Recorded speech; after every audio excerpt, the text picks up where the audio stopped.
Sa halagang 45 lang, sulit na ang hapunan mo mga kamami. Try nyo na! Hello! Ayan, kami ngayon naglalakad na magmami dyan at ere kami nagbibideo-video nga habang kami naglalakad. Siyempre, para lang meron tayong mai-content, para meron tayong mai-upload sa ating mini vlog. O, siyempre, diba? Ayan nga po mga guys, yung mga oras na yan, ay kami ay nasa Bulacan at kagabi po yan. Siyempre, at ayan nga, naghahanap na naman kami ng kakainan namin mag-ina.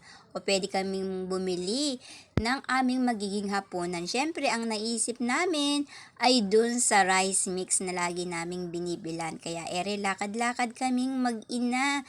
Ayan, na kami naman po yung nakatabi sa gilid para hindi kami masagi ng sasakyan. Ayan nga't may daraan pang bus.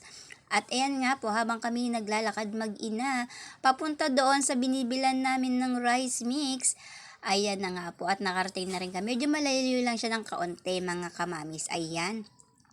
At may tinuturo nga siya, yun ang gusto niyang maging hapunan. Pero ang sabi ko, kanin ang kailangan namin bilhin. Kaya ayan, namimili kami kung ano ang aming itatoppings dun sa aming fried rice na gagawin niyang rice mix. Ayan nga. Ayan, ang napili namin dyan ay langgunisa. Ayan, yung matamis. Ayan, kasi natingnan na namin yung adobo, ham, at saka yung iba pa. Ayan, yun naman, tatry naman namin yung langgunisa. Ayan. Tapos, ayan nga yung mga iba nilang paninda. May bago sila nito. Ayan. Ano nga ba tawag dito sa noodles na to? Yung nasa cup. Ayan yun. At ayan nga, mini-mix na ni ate yung aming order. Ayan. Kaya, ayan, i-share ko sa inyo yung ginagawa ni ate. Ayan. May kasama siyang egg. Tapos, ayan yung 1 cup rice. Ayan. Bali umorder lang din ako ng isang extra rice para kung sakaling kami mabitin mag-ina dun sa in-order namin, meron pa kaming isang order na rice. Ayan nga, at nilalagay niya yung langgunisang matamis. Ayan, dahil naka-video si ate.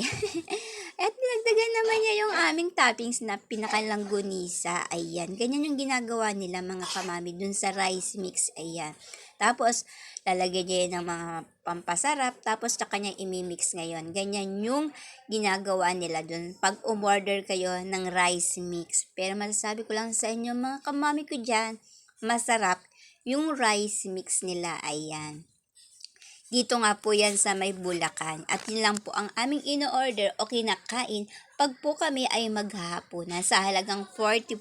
Para sa akin ay sulit na sulit kasi masarap nga.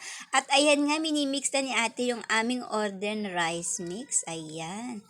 At eto na nga, hindi ko na ipakita sa inyo na kami ay naglakad pa uwi. At eto na nga yung aming na-order. Ito yung aming on-order na isang rice para imimix ko ngayon dito sa aking in-order na langgunisa with rice mix. Ayan nga po. May umusok-usok pa. At lalagyan na nga natin sa ating plato para makakain na kaming mag-ina. Ayan nga po mga kamami ko dyan.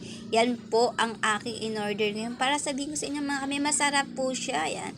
Sulit po yung ibabayad nyo sa halagang 45. Ayan nga po, ilalagay ko yung price na in-extra kong order. Ayan nga po, para ihalu-haluin.